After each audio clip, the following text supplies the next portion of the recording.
Tadi saya katakan sebetulnya saya riset. Di fikih ini tidak jauh Pak, Bu. Tahlilan misalnya. Bedanya NU Muhammadiyah kan cuma harokat ya. NU pakai nasab, Muhammadiyah pakai rofa. Muhammadiyah jadikan isim, NU menjadikan masdar. Halala yuhallilu tahlilan.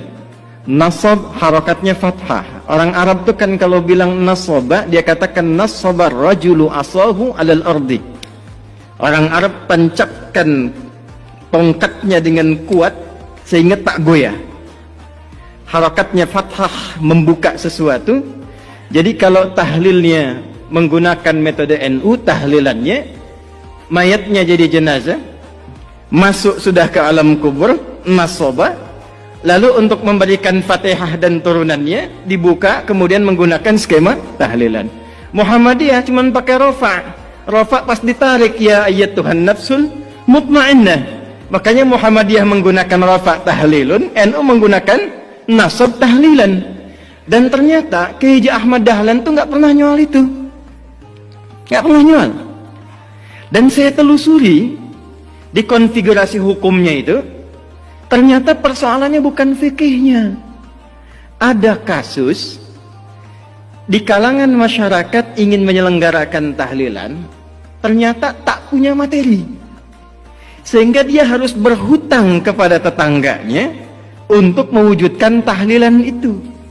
Maka keluarlah pertimbangan, kalau tak punya uang jangan dipaksakan sehingga berhutang. Bukan masalah tahlilannya, cuman memang babnya belum selesai. Kalau memang tak punya uang, kenapa Anda tak pinjami atau berikan saja? Kan tuntas babnya gitu ya. Jadi saya kira ada turunan-turunan informasi yang dari atas itu, yang di kalangan elit sudah selesai, ke bawahnya itu tak sama. Kunut misalnya, di Muhammadiyah itu nggak mempersoalkan kunut. Saya belum pernah temukan ada orang Muhammadiyah di Majelis Tarji menfatwakan kunut bid'ah, tak ada. Kecuali Wahabi, ya, kecuali Wahabi, tak pernah saya temukan. Bahkan fatwanya yang terjadi ketika ada imamnya kunut yang di belakang mengaminkan, ketika imam di depan pun tak kunut, yang di belakang tak usah sujud sahwi. Jadi tataran konsep di atas itu sudah selesai. Nah, apa yang menyebabkan ke bawah itu tidak tuntas kemudian, ya informasi-informasi ini, saya kira belum tampilnya dan disemarakkannya dakwah-dakwah seperti Gus Bah, Gus Koyum. Di Muhammadiyah ada kami, ada teman-teman yang lain. Nah, saya mungkin sarankan di semua turunan ke PWM, PWNU sampai yang ke bawah, itu yang difasilitasi untuk muncul. Karena problemnya di luar negeri itu antara faqih, alim, mufti, muballigh, da'i, itu jelas. Saya usia 26 tahun, di Libya diangkat jadi amin khutbah. Boleh menentukan siapa yang khatib. Teman-teman saya yang ngaji sama saya sekarang jadi kiai semua tuh. Kiai Muhammad Imam Sofwan Yahya, menantunya Kiai Aqil Siraj. Itu teman seangkatan saya di Tripoli, ngaji bahasanya dengan saya. Kiai Nurul A'la, Pati. Kemudian ada lagi Kiai Anas Mas'udi, Kiai Muhammad Syamsuddin yang di Madura, yang duduknya kemarin dengan Gus Kautsar di Muktamar Satu Abad NU.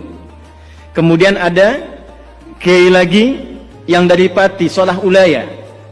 Kemudian ada lagi Tian Kamaludin. Itu teman-teman kita pulang dari Tripoli, kita satu generasi membangun kesepahaman.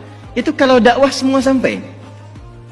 Nah, saya kira yang terakhir yang ingin saya akhiri, saya pikir sudah saatnya sekarang kita tidak berbicara lagi dalam konteks perbedaan NU Muhammadiyah dalam tatanan yang disepakati, tapi sekarang babnya adalah bagaimana membangun persaudaraan yang menyinergikan, sehingga gagasan-gagasan besar yang disampaikan oleh Gus Yahya tadi di depan, membangun peradaban, membangun kemanusiaan, saya kira bisa diinisiasi di bumi pertiwi ini melalui penyatuan dan sinergitas NU dan Muhammadiyah.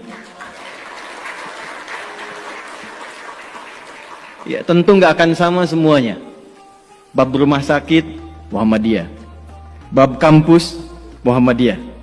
Jadi pernah ada yang tanya, berapa jumlah kampus Muhammadiyah? 157 kepada Kiai Hasyim Muzadi. Kenapa di NU nggak ada kampusnya? Kata Kiai Hasyim, santai saja. Ya selain yang Muhammadiyah punya NU semua itu. Jadi jangan khawatir, insya Allah kalau ada yang di NU masuk Muhammadiyah nggak akan jadi Muhammadiyah. Yang di Muhammadiyah bisa sekolah ke NU.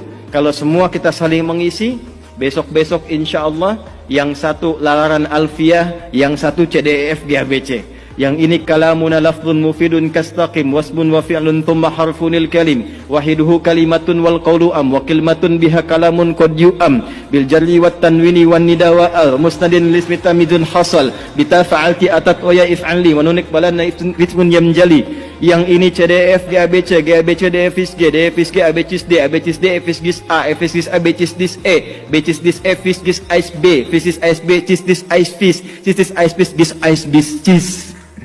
Ya lal watan, ya lal watan, ya lal watan, hubbul watan minal iman, wala takum minal hirman, inhadu ahlal watan. Itu rumusnya pakai rumus rojaz.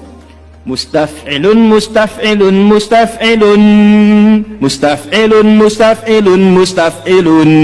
Itu 16 rumus di bahar, Pak. Al-Asma'i ngambil itu jadi sautus sofiril bulbuli hayyaja qalbi thamili al-ma'u wa zahru ma'a zahri lahdul muqali. Ditarik oleh Kiai Haji Wahab Hasbullah jadi yalwatan.